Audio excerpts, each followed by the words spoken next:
ETV ప్రేక్షకులకి నమస్కారం. ఈనాడు శుభమస్తు కార్యక్రమంలోని గ్రహ పలమంశంలో గ్రహాల యొక్క స్థితిగతులు, వాటి యొక్క శుభాశుభ ఫలితాల గురించి పరిశీలిద్దాం. అలాగే ఈరోజు 12 రాశుల వారికి ఏ సంఖ్యలు కలిసి వస్తాయి, రంగుల యొక్క ప్రాధాన్యత, ఈరోజు ఇందువారం లేదా సోమవారం చంద్రుడి యొక్క పరిపాలన పూర్తిగా ఉంటుంది. చంద్రుడు మనఃకారకుడు. మానసిక రుగ్మతలు దూరం చేసుకోవటానికి చంద్రప్రీతి తప్పనిసరి. చంద్రప్రీతి ఈశ్వరానుగ్రహం ద్వారా మాత్రమే లభిస్తుంది. మరి 12 రాశుల వారు చంద్రప్రీతి కోసం ఈశ్వరుని ఎటువంటి ప్రక్రియలతో పూజించాలి అనేటువంటి అంశంతో పాటు ముత్యాల ధారణ ద్వారా ఏర్పడేటువంటి సత్ఫలితాలు ఏమిటి అనేటువంటి అంశాన్ని ఆచారం సంప్రదాయం అనేటువంటి శీర్షికలో పరిశీలిద్దాం. ముఖ్యంగా 12 రాశుల వారు ఈరోజు చెప్పవలసినటువంటి కార్యక్రమాలు ఏమిటో తెలుసుకుందాం. ఈ సాయంత్రం సంధ్యా సమయంలో ఎటువంటి ప్రక్రియలు శుభ ఫలితాన్ని కలిగిస్తాయి అనేటువంటి అంశాన్ని కూడా పరిశీలిద్దాం. ముందుగా నేటి పంచాంగ వివరాలు. ఈరోజు చైత్ర శుద్ధ విద్యా సంబంధిత విషయాలకు అనుకూలిస్తుంది. వారం ఇందువారం లేదా సోమవారం. ఈరోజు చేపట్టేటువంటి ఆధ్యాత్మిక కార్యక్రమాలు, పుణ్య కార్యక్రమాలు, ఈశ్వరాభిషేకం, లలితా సహస్రనామ పారాయణ, గోసేవ, అన్నదానం, వస్త్రదానం, చంద్రజపం ఇత్యాది కార్యక్రమాలన్నీ కూడా మానసిక ప్రశాంతతను పెంచుతాయి. సమస్యలు పరిష్కరింపబడతాయి. ఈరోజు నక్షత్రం రేవతి నక్షత్రం. ఈ నక్షత్రంలో ఈరోజు పుట్టేటువంటి వారికి 4వ పాదంలో పుట్టినట్టయితే శాంతి తప్పనిసరి. ఈరోజు రేవతి నక్షత్రంలో పుట్టేటువంటి వారికి బుధ మహాదశుడు ప్రారంభమవుతుంది. ప్రస్తుతం బుధుడి యొక్క స్థితి నీచ స్థితి, మీనక్షేత్ర స్థితి. ఇది అతి ప్రతికూలతని కలిగిస్తుంది. ఈ దోష నివృత్తికి విష్ణు సహస్రనామ పారాయణ ఉపకరిస్తుంది. ఈరోజు పుట్టినరోజు జరుపుకుంటున్న వారందరికీ పుట్టినరోజు శుభాకాంక్షలు. శతమానం భవతి శతాయు పురుష శతేంద్రియ ఆయుష్యేవేంద్రియ ప్రతిష్ఠాతి. ఈరోజు ఇందువారం లేదా సోమవారం ఈశ్వర స్మరణ, ఈశ్వరాభిషేకం శుభ ఫలితాన్ని కలిగించి సమస్యలను పరిష్కరిస్తుంది. ఈరోజు పుట్టినరోజు జరుపుకుంటున్నటువంటి వారికి, అలాగే ఇప్పుడు శుభమస్తు కార్యక్రమాన్ని వీక్షిస్తున్నటువంటి ప్రేక్షకులందరికీ ఈశ్వరానుగ్రహం కలగాలని ప్రార్థిద్దాం.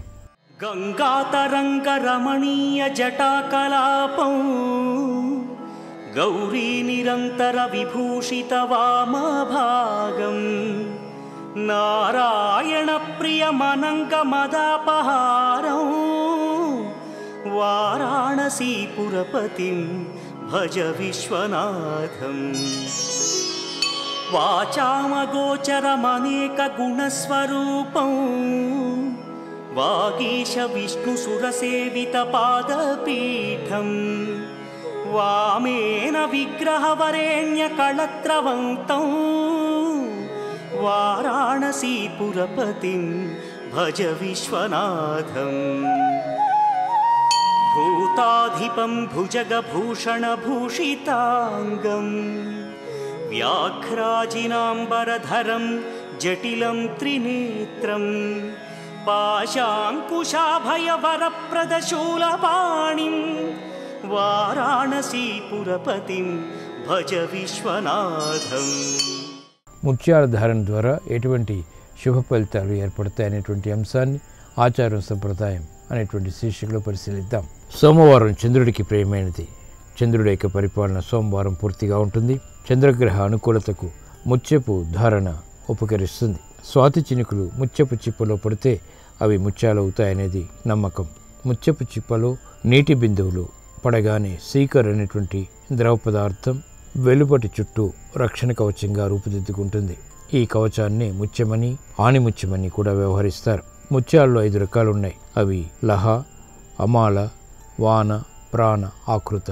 వీటిని సరస్వతి మహాముత్యాలంటారు. ముత్యధారణ వల్ల ఎన్నో ప్రయోజనాలున్నాయి. ముత్యధారణ వల్ల మనోవికాసం ఏర్పడి మానసిక ప్రశాంతత ఏర్పడుతుంది. వ్యాపార అభివృద్ధి కూడా జరుగుతుంది. ధనలాభం, సౌభాగ్యం, ఆరోగ్యాలు ఏర్పడతాయి. స్త్రీలు ముత్యాన్ని ధరించడం వల్ల ఎన్నో ప్రయోజనాలను అందుకోవచ్చు. శారీరక ఆరోగ్యానికి ముత్యధారణ తోడ్పడుతుంది. ముత్యాల భస్మాన్ని పాలతో కలిపి ముఖానికి రాసుకుంటే ముఖం కాంతివంతమవుతుంది. పురుషులు ముత్యాలను ధరించడం వల్ల తేజస్సు, ఆయుష్ కూడా పెరుగుతాయి. ముత్యపు ఉంగధారణ వల్ల ప్రధానంగా మానసిక ప్రశాంతత ఏర్పడుతుంది. ఇప్పుడు గ్రహాల యొక్క స్థితిగతుల రీత్యా 12 రాశుల వారికి ఏర్పడేటువంటి శుభాశుభ ఫలితాలను పరిశీలిద్దాం. ముందుగా మేషరాశి.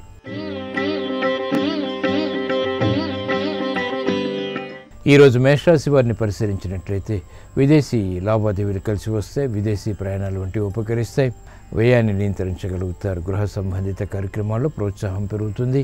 సంబంధ బాంధవ్యాల విషయంలో ఏర్పడినటువంటి అనుకూలత ఆనందాన్ని కలిగిస్తుంది. ఆరోగ్యం పదిలం. చేపట్టినటువంటి కార్యక్రమాలు మహిళలకు ప్రోత్సాహాన్ని పెంపొందింపచేస్తాయి. శుభ ప్రయత్నాల ద్వారా ఆశించినటువంటి కార్యక్రమ నిర్వహణలో కార్యసిద్ధి పొందగలుగుతారు. విద్యార్థులకి నూతన ప్రయత్నాలు ఫలిస్తాయి. విద్యాపరమైనటువంటి విషయాల్లో విజయాలు సాధించగలుగుతారు. క్రమశిక్షణ ద్వారా వైద్య వృత్తి వారికి ఆశించినటువంటి కార్యక్రమాల్లో మంచి ఫలితాలు లభిస్తాయి. నూతన బాధ్యతల్ని పారిశ్రామిక రంగం వారు చేపట్టగలుగుతారు. వ్యాపార రంగం వారికి దక్షత పెరుగుతుంది. ఈరోజు మీ అదృష్ట సంఖ్య 5. ఈరోజు మేషరాశి వారు ఆకుపచ్చ రంగు దుస్తులు ధరించడం ద్వారా ప్రశాంతత పెరుగుతుంది. ఆర్థిక విజయాలు దగ్గరవుతాయి. విద్యా ప్రయత్నాలు ఈరోజు మీకు అనుకూలం. ఈరోజు వృషభ రాశి వారిని పరిశీలించినట్లయితే ఉద్యోగ వ్యవహారాల్లో మెరుగైనటువంటి మార్పులు చోటు చేసుకుంటే లాభదాయకమైనటువంటి కార్యక్రమాలని ప్రారంభించగలుగుతారు. గతంలో కన్నా మెరుగైనటువంటి పరిస్థితులు గృహపరంగా ఆనందాన్ని పెంపొందింపచేస్తాయి. ఆత్మవిశ్వాసం పెరుగుతుంది. ఆర్థిక అవరోధాలని క్రమక్రమంగా అధిగమించగలుగుతారు. ఆరోగ్య పరిస్థితి కూడా మెరుగవుతుంది. సినీ రంగం వారికి మెరుగైనటువంటి అవకాశాలు లభిస్తాయి. ఆర్థిక అవరోధాలని అధిగమించగలుగుతారు. క్రమశిక్షణతో న్యాయవాద వృత్తి వారికి ఆశించినటువంటి కార్యక్రమ నిర్వహణలో కార్యసిద్ధి చేకూరుతుంది. విద్యార్థులకి శుభ ప్రయత్నాలు కలిసి వస్తాయి. మహిళలకు ఆత్మవిశ్వాసం పెరుగుతుంది. గతంలో ఆగిపోయినటువంటి కార్యక్రమాల ద్వారా ఏర్పడినటువంటి ప్రతికూలతకు సమస్యలకు పరిష్కారాలు పొందగలుగుతారు. ఈరోజు మీ అదృష్ట సంఖ్య 6. ఈరోజు వృషభ రాశి వారు తెలుపు రంగు దుస్తులు ధరించడం ద్వారా ప్రశాంతత పెరుగుతుంది. ఆర్థిక అవరోధాలు కనుమరుగవుతాయి. ఆర్థిక లావాదేవీలు, సంభాషణలు, ప్రక్రియలు ఈరోజు మీకు అనుకూలం.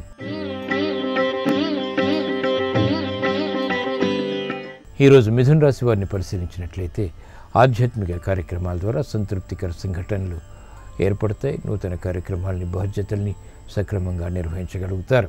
ఆర్థిక చింతన పెరుగుతుంది. అవరోధాలని అధిగమించేటువంటి శక్తి సామర్థ్యాలు కూడా లభిస్తాయి. పిల్లల అభివృద్ధి ఆనందాన్ని కలిగిస్తుంది. కుటుంబ వ్యవహారాల్లో ప్రతికూల పరిస్థితులు తగ్గుతాయి. ఆందోళనకర పరిస్థితులు కూడా దూరమవుతాయి. ఆరోగ్య విషయంలో మంచి మార్పులు చేకూరుతాయి. కార్యక్రమాలను వేగవంతంగా వ్యాపార రంగం వారు చేపట్టగలుగుతారు. సమయస్ఫూర్తితో న్యాయవాద వృత్తి వారికి ఉత్తమ విజయాలు సిద్ధిస్తాయి. క్రీడా రంగం వారికి అనుకూలత ఏర్పడుతుంది.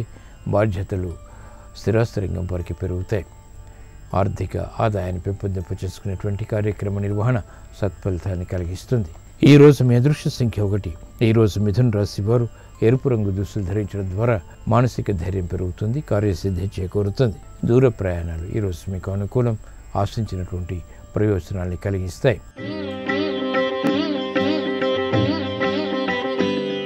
ఈరోజు కర్కాటక రాశి వారిని పరిశీలించినట్లయితే వేగవంతమైనటువంటి నిర్ణయాల ద్వారా అనుకూల పరిస్థితులు ఏర్పడతాయి. శత్రు భీతి పోతుంది. కోర్టు సంబంధిత వ్యవహారాల్లో విజయాలు సాధించగలుగుతారు. మానసిక ఉల్లాసం పెరుగుతుంది. చేపట్టినటువంటి కార్యక్రమాల్లో ప్రోత్సాహాన్ని ప్రయత్నపూర్వకంగా పొందగలుగుతారు. అభివృద్ధి కార్యక్రమాలు నిరాటంకంగా కొనసాగించేటువంటి ప్రణాళికలు ఉపకరిస్తాయి. మిత్రుల ద్వారా లబ్ధి చేకూరుతుంది. కార్యక్రమాలను వేగవంతంగా న్యాయవాద వృత్తి వారు చేపట్టగలుగుతారు. మానసిక ఉల్లాసం మహిళలకు పెరుగుతుంది.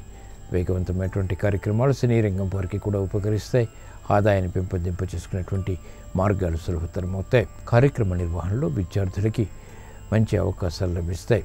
మహిళలకు గృహోపయోగ కార్యక్రమాల్లో గుర్తింపు లభిస్తుంది. ప్రాధాన్యత పెరుగుతుంది. ఈరోజు మీ అదృష్ట సంఖ్య 3.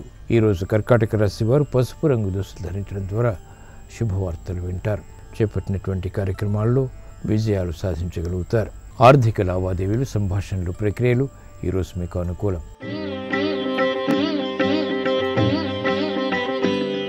ఈరోజు సింహరాశి వారిని పరిశీలించినట్లయితే పిల్లల విషయంలో శ్రద్ధ తప్పనిసరి. ఆర్థిక అవరోధాలని ఒక్కొక్కటిగా ఎదిరించగలుగుతారు. కార్యక్రమాల్లో వేగం తగ్గుతుంది. నూతన ప్రయత్నాల ద్వారా ఏర్పడినటువంటి ప్రతికూల పరిస్థితుల్ని క్రమక్రమంగా ఎదుర్కోగలుగుతారు. గృహ విషయాల్లో ఆచితూచి వ్యవహరించాలి. బాధ్యతల్ని విస్మరించలేనటువంటి పరిస్థితులు కొనసాగుతాయి. చేపట్టినటువంటి కార్యక్రమాలపై ఏకాగ్రత తగ్గుతుంది. ఆరోగ్య విషయంలో కూడా ప్రతికూలత కొనసాగుతుంది. మానసిక వేదనలు మహిళలకు ఉన్నప్పటికీ ఆర్థిక పురోభివృద్ధికే చేపట్టేటువంటి కార్యక్రమాలు ఆత్మవిశ్వాసాన్ని పెంచుతాయి. శుభ ప్రయత్నాలు గృహపరంగా కూడా మెల్లమెల్లగా కలిసి వస్తాయి. వేగవంతమైనటువంటి నిర్ణయాల ద్వారా పారిశ్రామిక రంగం వారికి ప్రతికూలత ఉంటుంది. ప్రత్యర్థులు బలపడతారు. కార్యక్రమాల్లో వేగం వ్యాపార రంగం వారికి తగ్గుతుంది. సాఫ్ట్వేర్ రంగం వారు జాగ్రత్తతో కూడిన నిర్ణయాల ద్వారా మాత్రమే విజయాలు సాధించగలుగుతారు. సాహితీ రంగం వారికి అనుకూలం. ఈరోజు మీ అదృష్ట సంఖ్య 9. ఈరోజు సింహరాశి వారు ఎరుపు రంగు దుస్తులు ధరించడం ద్వారా ఆర్థిక వ్యవహారాలు అనుకూలిస్తాయి. గృహ విషయాల్లో కూడా అనుకూలత పెరుగుతుంది. స్థిరాస్తి నిర్ణయాలు ఈరోజు మీకు అనుకూలం.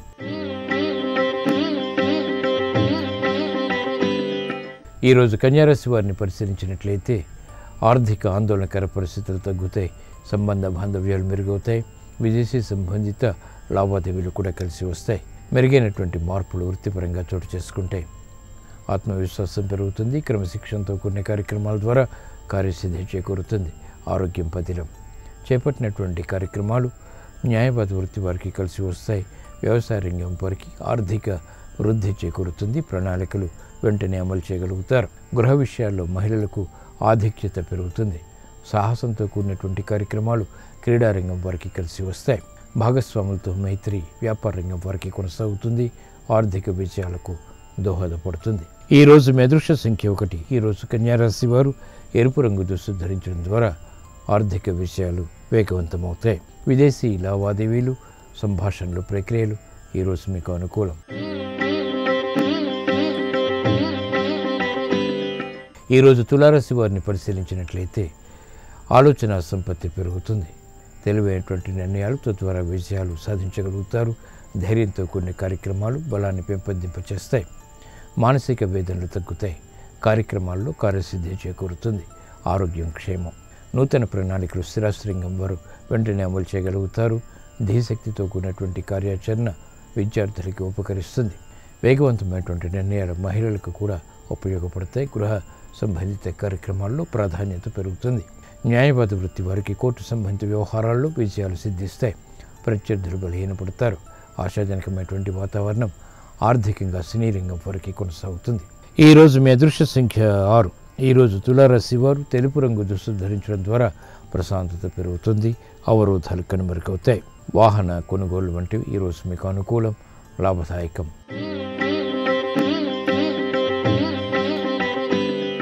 ఈరోజు వృశ్చిక రాశి వారిని పరిశీలించినట్లయితే సంబంధ బాంధవ్యాలు మెరుగవుతాయి. ఆలోచన విధానంలో మంచి మార్పులు చేకూరుతాయి. క్రియాశీలక నిర్ణయాలు ఒక్కొక్కటిగా తీసుకునేటువంటి పరిస్థితులు బలాన్ని పెంచుతాయి. గతంలో కన్నా మెరుగైనటువంటి పరిస్థితులు గృహపరంగా ఆత్మవిశ్వాసాన్ని పెంపొందింపచేస్తాయి. మానసిక రుగ్మతలు తగ్గుతాయి. ఏకాగ్రత పెరుగుతుంది. కార్యసిద్ధికి చేపట్టేటువంటి కార్యక్రమాల్లో ప్రోత్సాహం కూడా లభిస్తుంది. మానసిక ఉల్లాసం మహిళలకు పెరుగుతుంది. విద్యార్థులకి సూక్ష్మత పెరుగుతుంది. వేగవంతమైనటువంటి నిర్ణయాలు క్రీడారంగం వారికి ఉపకరిస్తాయి. ఆందోళనకర పరిస్థితుల నుంచి స్థిరాస్త్రంగం వారికి ఉపశమనం లభిస్తుంది. న్యాయవాద వృత్తి వారికి ప్రతికూలత దూరం అవుతుంది. కోర్టు వ్యవహారాల్లో విజయాలు సాధించగలుగుతారు. సాఫ్ట్వేర్ రంగం వారికి అనుకూలం. ఈరోజు మీ అదృష్ట సంఖ్య 1. ఈరోజు వృశ్చిక రాశి వారు పసుపు రంగు దుస్తులు ధరించడం ద్వారా శుభవార్తలు దగ్గరవుతాయి. ఆందోళన దూరం అవుతుంది. ఉద్యోగ ప్రయత్నాలు ఈరోజు మీకు అనుకూలం.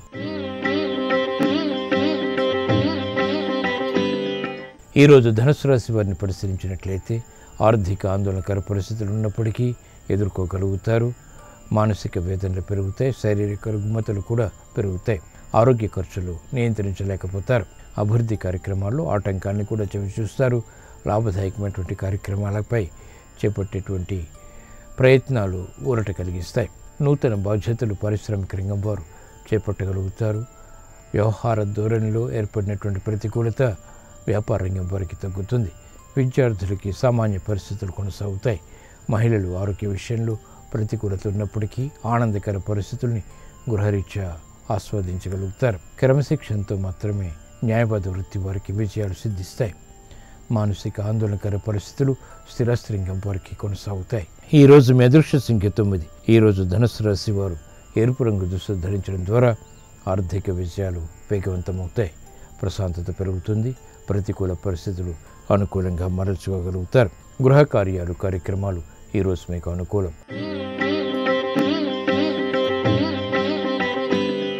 ఈరోజు మకర రాశి వారిని పరిశీలించినట్లయితే మానసిక ధైర్యం, మానసిక భీతి సమాంతరంగా కొనసాగుతాయి. ఆర్థిక విజయాలకి చేపట్టేటువంటి కార్యక్రమాల్లో ప్రోత్సాహం లభిస్తుంది. ఉద్యోగ వ్యవహారాల్లో ప్రశాంతత ప్రారంభమవుతుంది. ఆగిపోయినటువంటి కార్యక్రమాల్లో ఏర్పడినటువంటి ప్రతికూలత క్రమక్రమంగా తగ్గుతుంది. నూతన బాధ్యతల్ని వెంటనే స్వీకరించగలుగుతారు. నూతన బాధ్యతలు పారిశ్రామిక రంగం వారికి సత్ఫలితాన్ని కలిగిస్తాయి. వేగవంతమైనటువంటి నిర్ణయాలు వైద్య వృత్తి వారికి రాణిస్తాయి. వ్యాపార రంగం వారికి క్రమశిక్షణతో కూడిన కార్యక్రమాల ద్వారా ఆర్థిక పురోభివృద్ధి గోచరిస్తుంది. మానసిక ఉల్లాసం విద్యార్థులకి పెరుగుతుంది. క్రమశిక్షణతో కూడినటువంటి కార్యక్రమాలు సినీ రంగం వారికి రాణిస్తాయి. ఈరోజు మీ అదృష్ట సంఖ్య 5. ఈరోజు మకర రాశి వారు ఆకుపచ్చ రంగు దుస్తులు ధరించడం ద్వారా ప్రశాంతత పెరుగుతుంది. ప్రతికూలత కనుమరుగవుతుంది. రుణ ప్రయత్నాలు ఈరోజు మీకు అనుకూలం.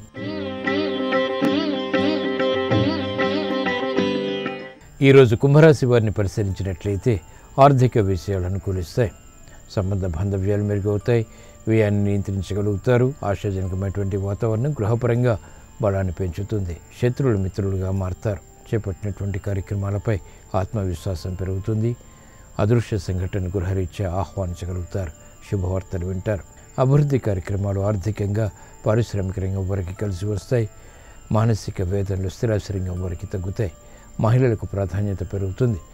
గుర్తింపు లభిస్తుంది. ఆశాజనకమైనటువంటి వాతావరణం వృత్తిపరంగా కొనసాగుతుంది. ఆనందకర పరిస్థితులు స్థిరాస్తి రంగం వారికి కూడా కొనసాగుతాయి. ఆందోళనకర పరిస్థితుల నుంచి సినీ రంగం వారికి ఉపశమనం లభిస్తుంది. ఈరోజు మీ అదృష్ట సంఖ్య 6. ఈరోజు కుంభరాశి వారు తెలుపు రంగు దుస్తులు ధరించడం ద్వారా ఆందోళనకర పరిస్థితులు కనుమరుగవుతాయి. ఆర్థిక విషయాలు వేగవంతమవుతాయి. గృహ కార్యాలు కార్యక్రమాలు ఈరోజు మీకు అనుకూలం. ఈరోజు మీనరాశి వారిని పరిశీలించినట్లయితే నూతన ఆలోచన విధానం ద్వారా అనుకూలత పొందగలుగుతారు. చేపట్టినటువంటి కార్యక్రమాలపై ఆత్మవిశ్వాసం పెరుగుతుంది. సంబంధ బాంధవ్యాలు మెరుగవుతాయి. ఆర్థిక అవరోధాలని అధిగమించేటువంటి శక్తి సామర్థ్యాలు లభిస్తాయి. ఉద్యోగ సంబంధిత కార్యక్రమాల్లో ప్రాధాన్యత సంతరించుకుంటుంది. వేగవంతమైనటువంటి నిర్ణయాలు పారిశ్రామిక రంగం వారికి కలిసి వస్తాయి. ఆందోళనకర పరిస్థితుల నుంచి వ్యాపార రంగం వారికి ఉపశమనం లభిస్తుంది. స్థిరాస్తి రంగం వారికి పునఃప్రయత్నాలు లాభిస్తాయి.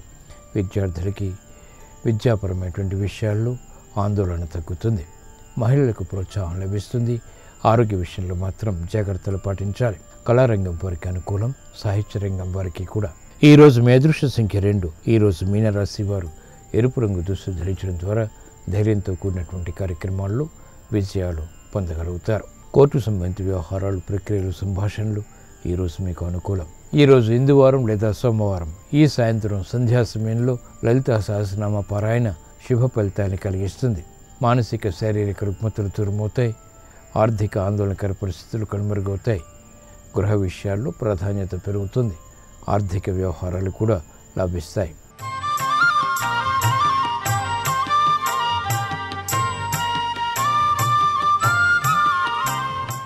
శుభోదయం. జాతక దోషాలు పరిహారాలు అన్న అంశానికి స్వాగతం.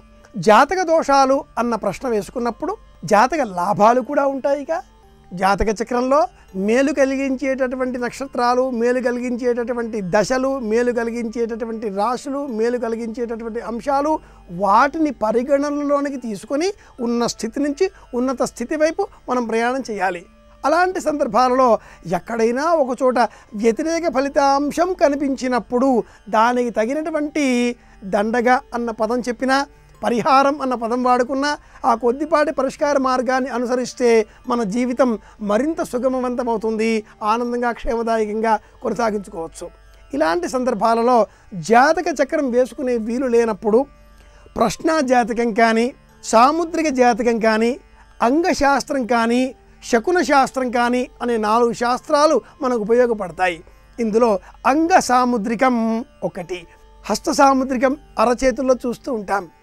అలాగే శకునం అన్నప్పుడు భుజం అదరడం, కన్ను అదరడం, అలాగే ఇతర శరీరంలో ఉండే అవయవాలన్నీ కూడా అదురుపాటుకు లోను కావడం, ఇతర క్రిమికీటకాదులు, జంతువులు రకరకాల ధ్వనులు చేయడం, శకునములు కల్పించడం, బల్లిపాటు, తొండపాటు ఇవన్నీ కూడా చెప్పుకోవడం, ఇవన్నీ కూడా మనకు జ్యోతిషంలో ఉపశాస్త్రాలుగా చెప్పబడ్డాయి. త్రిస్కంధాత్మకమైనటువంటి ఈ జ్యోతిషం 5 స్కంధములతో పిమ్మట విస్తృతపరచబడింది. ఇలా శకున శాస్త్రం కూడా అందులో ఒకటిగా మారింది. సాముద్రికంతో పాటుగా శరీరంలో ఉండే అవయవాలు కూడా కొంత మన జాతక దోషాలు ఎలాంటివో సూచిస్తాయి. ఉదాహరణగా గమనించినట్లయితే సన్నని కనుబొమ్మలు ఉండడం తీవ్రమైన వాక్కును సూచిస్తుంది. అలాగే సన్నని పెదవి ఉండడం, అల్పంగా మాట్లాడేవారు కానీ కఠినాత్ములు అన్న విషయం సూచిస్తుంది.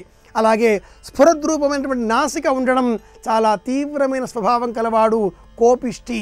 అలాగే కొద్దిపాటి అహంకార తత్వంతో ప్రవర్తించేటటువంటి వాడు, వినయశీలి కాకపోవచ్చును అనేటట్లుగా సూచించేటటువంటి ఈ లక్షణము నిక్కచ్చి మనిషి అనేటటువంటి స్వభావాన్ని కూడా సూచిస్తుంది. ఇవి ఎలా చెబుతామో ఇందులో ఉండే వ్యతిరేక అంశాలు గమనించినప్పుడు వాటికి తగ్గ పరిహారాలు కూడా మనం పాటించాలి.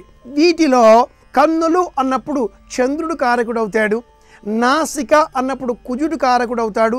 ఈ ముఖమండలంలోనే ఉండే అవయవాలన్నీ కూడా గమనించినప్పుడు చెవులు కుజుడు కారకుడవుతాడు, చెంపలు గురువు కారకుడవుతాడు, చిబుకము శుక్రుడు కారకుడవుతున్నాడు. అలాగే శిరస్సు పైన ఉండేటటువంటి నెత్తి, జుత్తు ఇదంతా కూడా శని కారకుడు అవుతాడు. చాలామంది ఈ సూక్ష్మమైన అంశాన్ని గమనించే సమయంలో ఎక్కడ ఏ ఏ లోపాలు ఉన్నాయో వాటికి అనుగుణంగా మన జీవితంలో కూడా మనం చేపట్టేటటువంటి అనేక పనులలో, నిర్వహించేటటువంటి అనేక కార్యక్రమాలలో ఒడిదుడుకులు ఎదుర్కొనే నిమిత్తమై కొన్ని పరిహారాలు పాటించాలి. పెదవులు, నాలుక, మాట గురువుకు సంబంధించింది అవుతున్నది. బాహ్యంగా ఉండే పెదవులు కుజునికి సంబంధించినవి అవుతున్నాయి. ఈ కుజుడు ఆ గురువు మిత్రత్వంతో ఉండేవారే కాబట్టి మనం గురువుకు సంబంధించినటువంటి కొన్ని పరిహారాలు పాటిస్తే, అంటే చిన్నారి బాలబాలికలకు కలకండ పంచి పెట్టడం ఒక చక్కని పరిహారం. ఆ కలకండ పంచి పెట్టే సమయంలో మనం కూడా కాసింత కలకండ నోట్లో వేసుకోవాలి. తెలుగులో ఒక సామెత ఉంది, నోరు తీయనవుతే మాట తీయనవుతుంది అని చెప్పి. మాట తీయన అవుతే ఊరు తీయన. మనం తీయగా మాట్లాడదాం, అందరూ మనతో తీయగానే ప్రవర్తిస్తారు. అది గురువు కారణం. బాహ్యంగా ఉండే ఈ పెదవులు కుజుడు. అంటే మనం ఒకటి మాట్లాడినప్పుడు పెదవుల సహకారం లేకపోతే ఆ మాట బహిర్గతమయ్యేటప్పుడు వ్యతిరేక అర్థం రావచ్చు. అలా రాకుండా ఎరుపు రంగు వస్త్రాన్ని, ఎరుపు రంగు కుంకుమను ధరించడం. అలాంటి సమయంలో ఎదుటివారు మన ముఖాన్ని చూసి కుంకుమపైన దృష్టి కేంద్రీకరిస్తారు. మన ముఖంలో ఉండే ఇతరమైనటువంటి అవయవాల లోపాలేవి కూడా ఆ ఎదుటివారి దృష్టికి రావు. ఇక్కడే వారి దృష్టి కేంద్రీకృతం అవుతుంది. కుజ దోషం తగ్గుతుంది. మాట్లాడే మాట పెళుసుగా రాకుండా మనం తీపి పదార్థం తీసుకోవడం వల్ల మధురంగా వస్తుంది. పరిహారాలను ఇక్కడే ఉంటాయి. నువ్వులు దానంగా ఇవ్వడం, బెల్లంగా దానంగా ఇవ్వడం కుజునికి సంబంధించి క్షేమం కలిగిస్తుంది, శనికి సంబంధించి క్షేమం కలిగిస్తుంది. మినుము, కందులు ఇలాంటి పదార్థాలన్నీ సంప్రదాయంగా చెప్పేటటువంటి పరిహారాలు, పరిష్కార మార్గాలు. ఇవి కాకుండా ఆధునికంగా ఇంకా ఏమైనా పాటించవచ్చా అంటే, నవధాన్యాలను నీటిలో నానబెట్టి ఆవుకు తినిపించడం ద్వారా అన్ని ప్రయోజనాలను ఏకముఖత పొందవచ్చు.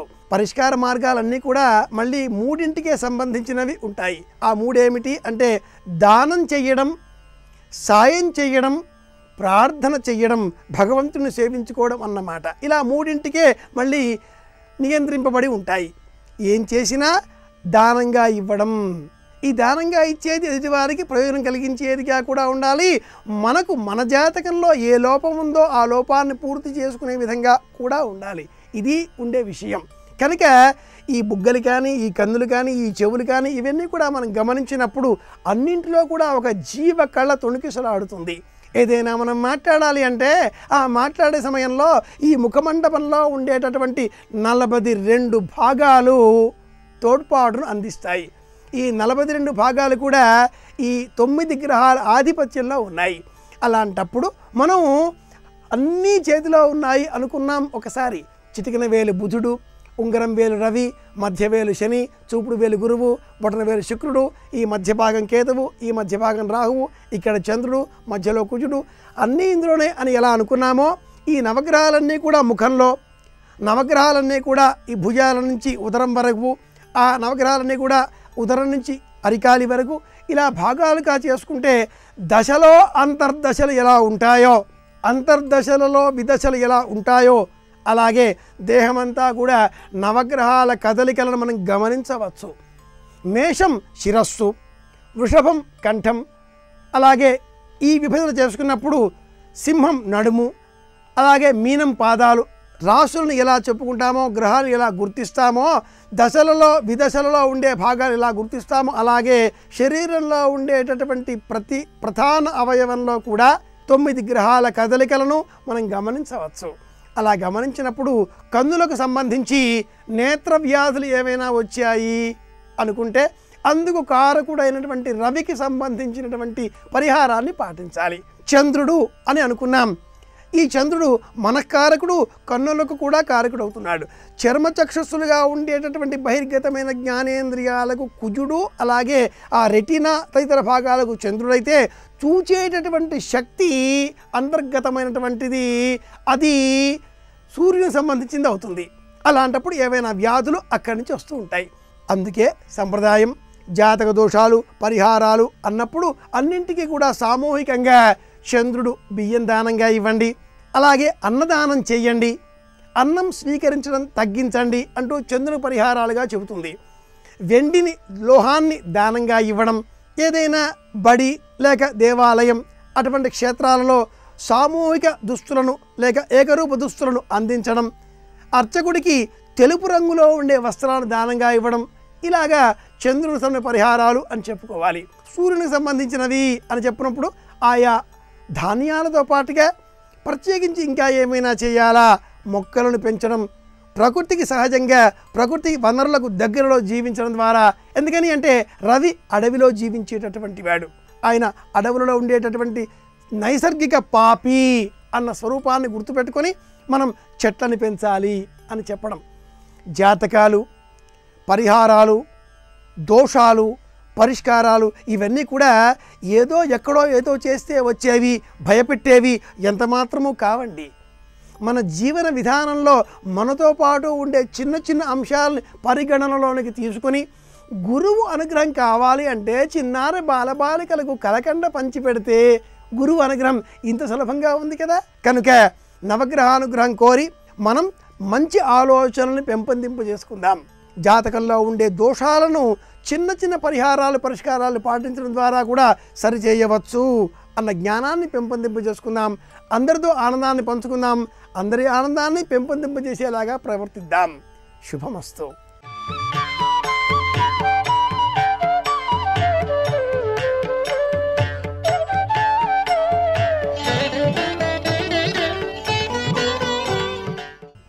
గృహబలం అంశానికి స్వాగతం. వాస్తుశాస్త్రంలో ముఖ్యమైనటువంటి విశేషాంశాలని అవగాహన చేసుకునేటువంటి శుభ సందర్భంలో వాస్తు దోషాలు, వ్యక్తిగత దోషాలు, కర్మ దోషాలు, గ్రహ దోషాలు మొదలైన ఎన్నో విషయాలు ప్రతి వ్యక్తికి వ్యాపార వ్యవహారాల్లో వాటి ప్రభావాన్ని చూపెడుతూనే ఉంటాయి. ఈ దోషాలన్నీ కూడా అంతర్గతంగా వాస్తుతో సంబంధాన్ని కలిగి ఉండటాన్ని మనం అందరం కూడా గమనించాల్సిన పరిస్థితి ఎంతైనా ఉంది. అంటే మనకి ఏదైనా కార్యక్రమాలు ప్రారంభించినప్పుడు ఆ కార్యక్రమాల్లో అవకతవకలు జరగటం, అనుకున్నటువంటి వ్యాపారం సక్రమంగా సాగకపోవటం, ఉన్నత విద్య లేక ఉద్యోగంలో అభివృద్ధికరమైన ప్రభావాలు వీటిలో కొంత అశాంతి చేకూరటం, ఆరోగ్యప్రదమైనటువంటి విశేషాంశాల్లో కూడాను కొంత అవకతవకలు సంభవించటం, ఇవన్నీ వాస్తుశాస్త్రానికి అవినాభావ సంబంధాన్ని కలిగి ఉంటాయి అనేటువంటి విషయాన్ని కూడా గుర్తిరగాలి. మనిషి జీవితం మీద వాస్తు అనేటువంటిది చాలా ముఖ్యంగా పనిచేస్తూనే ఉన్నది.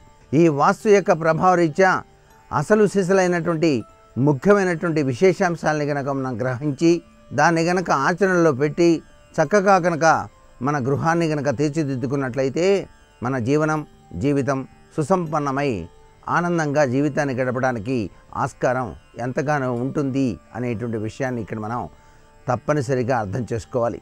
ఈ గృహబల రీత్యా వాస్తు అదృష్టదాయకమైనటువంటి విషయరీత్యా గమనించాల్సినటువంటి విషయాల్లో ముఖ్యంగా ఇంటికి దీపం ఇల్లాలు కోరుకునేటువంటిది ఎక్కువగా అందరికీ చక్కగా ఆరోగ్యప్రదంగా కడుపు నిండా భోజనం తిని అందరూ సుఖంగా ఉండాలి, ఇంటిల్లిపాది కూడా అనేటువంటి ఉద్దేశాలు ఎక్కువగా ఉంటాయి. కాబట్టి గృహిణి ముఖ్యంగా కోరుకునేటువంటిది వంటగది విషయం. ఆ వంటగదిలో తప్పనిసరిగా ఆమెకి సరిపోయేంతగా చక్కగా ఆహ్లాదకరంగా ఉండాలి వంటగది అనేటువంటిది. ఆ వంటగదిలో వాస్తు దోషాలు కనుక ఉన్నట్లయితే తలనొప్పి వంటి సమస్యలు ఎక్కువగా వస్తూ ఉంటాయి. ఎక్కువగా తలనొప్పి రావడానికి గల కారణం ఏంటంటే ఆమె వంట చేసేటప్పుడు ఆమె నిలబడేటువంటి విధి విధాన దిశ. ఆ దిశలో కూడా ఆమె ఎక్కువగా తూర్పు వైపు తిరిగి వంట చేయాలి. ప్రతి ఇల్లాలు కూడాను తూర్పు వైపు తిరిగే వంట చేయాలి. సూర్య భగవానుడు ఉదయించేది కూడా తూర్పు నుంచే కాబట్టి అగ్నితత్వం. వంట చేసే ముందుగా ఆ యొక్క వంట సామాన్లు సర్దుకునేటువంటి విధి విధానంలో కూడాను చాలా జాగరూకత వహించాల్సి ఉంటుంది. సింకు పక్కనే పొయ్యి ఈ రెండు కూడా ఉండటం, పక్క పక్కనే ఉండటం కూడా కించిత్తు వాస్తుశాస్త్రరీత్యా అంత సబబైనటువంటి విషయం కాదు. అందుకే పొయ్యికి దూరంగా సింకు ఉండాలి. వండినటువంటి సామాన్లన్నీ కూడాను అమర్చుకునేటువంటి తీరుతెన్నుల్లో దక్షిణ పడమర వైపు వాటన్నిటినీ కూడా అమర్చుకునేటువంటి తీరుతెన్నులు పాటించటం సర్వే సర్వత్రా కూడాను శుభదాయకవంతమైన ప్రభావాన్ని ఇస్తాయి. అంతేకాకుండా ఈశాన్య దిశ వైపు ముఖాన్ని ఉంచి వంట చేయకూడదు. ఎప్పుడైనా సరే దేవుణ్ణి చూస్తూ వంట చేస్తున్నాను అని చెప్పేసి ఈశాన్యం వైపు తిరిగి రామ రామ కృష్ణ కృష్ణ అంటూ అటువైపు ఈశాన్యం వైపు తిరిగి వంట చేయటం అంత శుభదాయకమైన ప్రభావాన్ని ఇవ్వదు. దైవ చింతనతో వంట చేయవచ్చు, కానీ ఈశాన్యం వైపు ముఖాన్ని మాత్రం ఉంచి ఎటువంటి పరిస్థితుల్లో వంట చేయకూడదు అనేటువంటి విషయాన్ని గుర్తుపెట్టుకోండి. అంతేకాకుండా తూర్పు వైపు తిరిగి మొట్టమొదటిసారిగా అగ్నిదేవునికి నమస్కారం చేసి తర్వాతనే వంట పని ప్రారంభించటం సర్వే సర్వత్రా కూడాను శుభదాయకవంతమైన ప్రభావాన్ని కలిగింపజేస్తుంది. ఇంటి ఇల్లాలకి శుభకరమైన ప్రభావాలు ఏర్పడతాయి. అంతేకాకుండా ఒక ఇల్లు ఎప్పుడూ కూడా దక్షిణ భాగం కంటే ఉత్తరం ఎత్తుగా ఉండకూడదు. దక్షిణ భాగమే ఎత్తుగా ఉండాలి. ఉత్తరం వైపు అసలు ఖాళీ స్థలం లేకుండా దక్షిణం వైపు ఎక్కువ ఖాళీ స్థలం ఉంచి ఎత్తుగా ఉన్నది కదా, మా ఇల్లు బాగానే ఉందిలే అని చెప్పేసి అనుకోవడానికి వీలు లేదు. ఒక్కొక్కరు గృహ నిర్మాణం చేసేటప్పుడే 4 వైపులా కూడాను ఖాళీ ఉండేటువంటి తీరుతెన్నులు గమనించాలి. 4 వైపులా ఖాళీ ఉంచుకోండి. అయితే దక్షిణం కన్నా ఉత్తరం ఎక్కువ ఖాళీ, పడమర కంటే తూర్పు ఎక్కువ ఖాళీ కొద్దిగా అయినా సరే ఉంచే విధంగా గృహ నిర్మాణం చేసుకోవటం సర్వే సర్వత్రా కూడా సుఖదాయకం. మీరు గృహప్రవేశ సందర్భంలో కూడాను గోమాతను తీసుకొస్తాం. గృహప్రవేశ సందర్భంలో ఆ గోవు మీ ఇంటి చుట్టూతో కూడా తిరిగేందుకు ఖాళీ ఉండాలి. సరాసరి సింహద్వారం నుంచి లోపలికి తీసుకెళ్ళటం కన్నా మీరు గృహ నిర్మాణం చేసినప్పుడు చుట్టూతా ఖాళీ స్థలం కనుక ఉన్నట్లయితే 4 వైపులా సందులు చక్కగా ఉంచి నిర్మాణం చేసుకుంటే మీకు లక్ష్మీదేవి ఆ ఇంటి చుట్టూతా ప్రదక్షిణం చేస్తుంది ఆ గోమాత. తర్వాత లోపలికి వెళ్ళటం జరుగుతుంది కదా, చక్కగా లోపలికి తీసుకెళ్తాం గృహప్రవేశ సందర్భంలో. అంతేకాకుండా 4 వైపులా గనక ఖాళీ గనక ఉన్నట్లయితే మనం ఏదైనా సరే ఆహ్లాదకరమైనటువంటివి ఔషధీయుక్త తత్వంతో కూడినటువంటివి చిన్ని మొక్కల్ని కూడాను మనం పెంచుకున్నట్లయితే మనకి ఆరోగ్యరీత్యా కూడాను విశేషవంతమైనటువంటి ప్రభావాన్ని ఆ గృహం కలిగింపజేస్తుంది సుమా అనేటువంటి విషయం కూడా ఇక్కడ బాగా గుర్తుపెట్టుకోవాలి.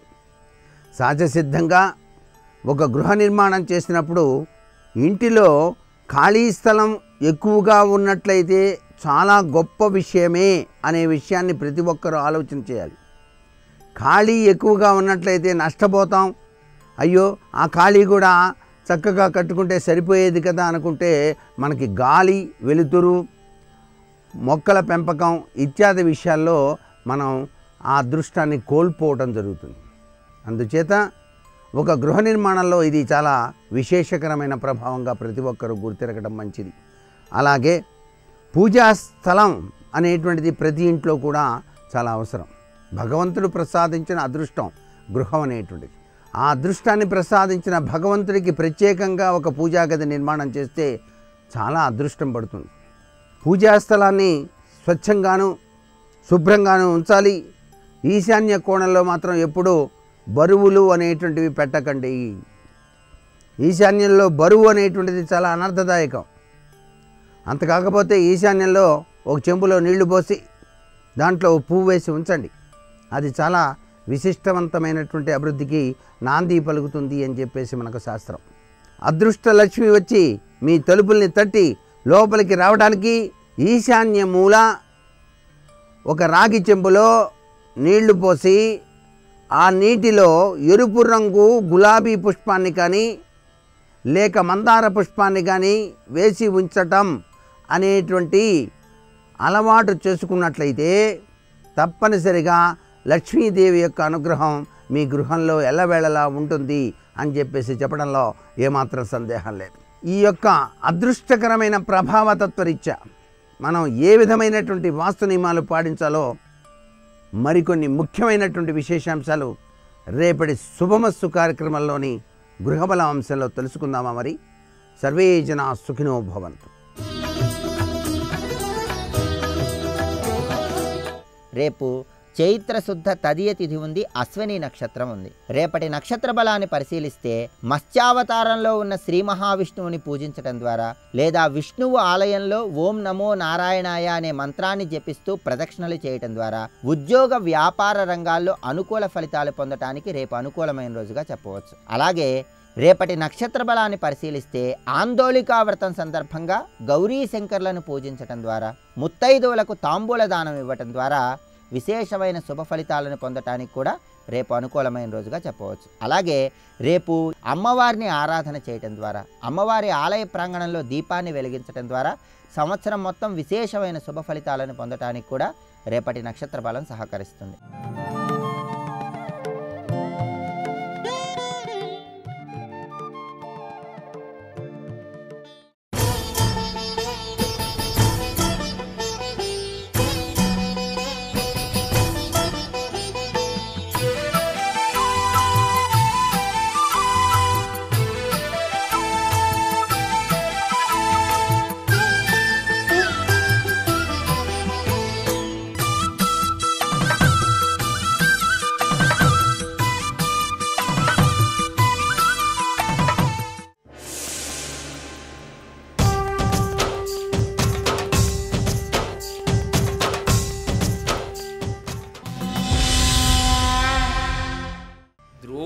యొక్క మాట భంగమైపోయేటట్టుగా అన్నగారిని కాపాడుకోవడం, ఈ కాపాడుకోవడం వెనక కేవలం అన్నగారిని కాపాడుకోవడం కాదు, ద్రోణవాక్యం భంగమైపోవడానికే నేను నిలబడుతున్నానని తెలిసి నిలబడడం అర్జునుడికి క్లేశకారకమా కాదా? క్లేశకారకమైన యుద్ధ ధర్మాన్ని దృష్టిలో పెట్టుకున్నప్పుడు తప్పదు, ఆపవలసిందే ద్రోణాచార్యుల వారు. ఇప్పుడు ఏమైంది? అత్యంత ప్రీతిపాత్రులైనటువంటి గురు శిష్యుల మధ్య ఇది పెద్ద పీఠముడికి దారి తీసిందా? ఒక్క మాట వరమిస్తానన్న ఒక్క మాట ఎన్ని మలుపులు తిరుగుతోందో చూడండి. కాబట్టి అర్జున, నీ వలననే ద్రోణాచార్యుల వారి యొక్క ప్రతిజ్ఞ భంగము కావాలి, కాబట్టి ఆ విషయంలో నువ్వు జాగ్రత్త పడాలి అంటూ, నా ఉన్న చోట ఎప్పుడు బాయక కనుగలిగి నిలిచి భండనము తగంచెయంగవలయు అక్కురునాయకు కోరికి ఫలంబునకు విముఖముగన్. అర్జున, నువ్వు ఎప్పుడు కూడా యుద్ధం జరుగుతున్నప్పుడు నా నుంచి దూరంగా వెళ్ళొద్దు, ఎప్పుడు నాకు దగ్గరగా ఉండి యుద్ధం చేస్తూ ఉండు. ఎందుకనంటే ఎప్పుడు ద్రోణుడు వచ్చేస్తాడో, ఎటు నుంచి వచ్చేస్తాడో, ఆయన సామాన్యుడు కాడు, అంత వేగంగా వస్తాడు ఆయన కూడా. వచ్చినప్పుడు చటుక్కుని నన్ను పట్టుకుపోతే ద్రోణుడి ప్రతిజ్ఞ నెరవేరడం కన్నా అక్కడ దుర్యోధనుడి యొక్క కోరిక తీరుతుంది. దుర్యోధనుడి కోరిక మన ఓటమిని ప్రకటించడం, కాబట్టి అది జరగకూడదు. కాబట్టి ఎంతో జాగ్రత్తగా నన్ను కంటిని రెప్ప కాసినట్టు కాపాడుకో. ధర్మరాజు గారు అర్జునుడితో ఇంత జాగ్రత్తగా ఉండమని అడగవలసిన పరిస్థితి ఏర్పడింది. ఇది నిజానికి భీష్ముడు సర్వసైన్యాధిపతిగా ఉన్నప్పుడు జరగల. ద్రోణుడు సర్వసైన్యాధిపతి కాగానే మొదటి ప్రమాదం ఎవరికి వచ్చిందంటే ధర్మరాజు గారికి వచ్చింది. అది విచిత్రం. అలా తిప్పాడు దుర్యోధనుడు కథని. కాబట్టి తప్పకుండా జాగ్రత్తగా ఉండు సుమా అంటే అర్జునుడు అన్నాడు, క్షోణీవల్లభ విను, మే ప్రాణముతో నుండా నిన్ను పట్టి కొనగా ద్రోణునకు కాదు, సగణ స్థానునకైనను వశంబే తలకేమిటికి. ఏమన్నాయా, ఎందుకు భయపడతావు? నేను ప్రాణములతో ఉన్నంత కాలం నిన్ను బంధించి తీసుకెళ్ళడం అనేటటువంటిది ద్రోణుడికి కాదు, సమస్త గణములతో కలిసి సాక్షాత్తు రుద్రుడే వచ్చి యుద్ధంలో నిలబడినా సాధ్యం కాదు. నిన్ను బంధించడం అంటే నన్ను దాటిన తరువాతే, నా ప్రాణములు తీసిన తరువాత నిన్ను బంధించాలి. అప్పటి వరకు అది జరిగేటటువంటి పని కాదన్నయ్యా. కాబట్టి ఎందుకు భయపడతావు? అసలు భయపడవలసినటువంటి అవసరమే లేదు. నువ్వు ప్రశాంతంగా ఏమీ ఇబ్బంది పడకుండా మనసులో శాంతితో ఉండు. నిరంతరం యుద్ధం జరుగుతున్నప్పుడు నేను నీ దగ్గరే ఉంటాను. కాబట్టి బెంగ పెట్టుకోవాల్సిన అవసరం ఏముంటుంది? ఏమీ బెంగ పెట్టుకోక్కర్లేదని చెప్పాడు. సరే, చాలా సంతోషం, నువ్వు ఇలా అన్నావు కాబట్టి ఇంకా నేను బెంగ పెట్టుకోవడానికి ఏముంది, తప్పకుండా అలాగే చేద్దాం అన్నాడు. అంటూ అర్జునుడు ఒక మాట అన్నాడు, నిన్ను బంధీకృతుణ్ణి చెయ్యడం, గురువుగారిని వధించడం, ఈ రెండు సమాన పాపములు. నువ్వు బంధీకృతుడు అయిపోతుంటే చూస్తూ ఊరుకోవడం, గురువుగారిని నేను చంపడం, ఈ రెండు జరిగేవి కాదన్నయ్యా. అంటే భారతంలో ఒక విషయం అర్థమైపోయింది. భీష్ముడి విషయంలో ఏమో అర్జునుడు భీష్ముడిని కూడా చంపుతానన్నాడు. ద్రోణుడి విషయంలో అర్జునుడు ఆ మాట వల్ల ఎన్నడూ కూడా ద్రోణుడిని చంపుతానన్న మాట అర్జునుడు అనడం. అప్పుడు ద్రోణుడి స్వైర విహారానికి అడ్డు లేదు.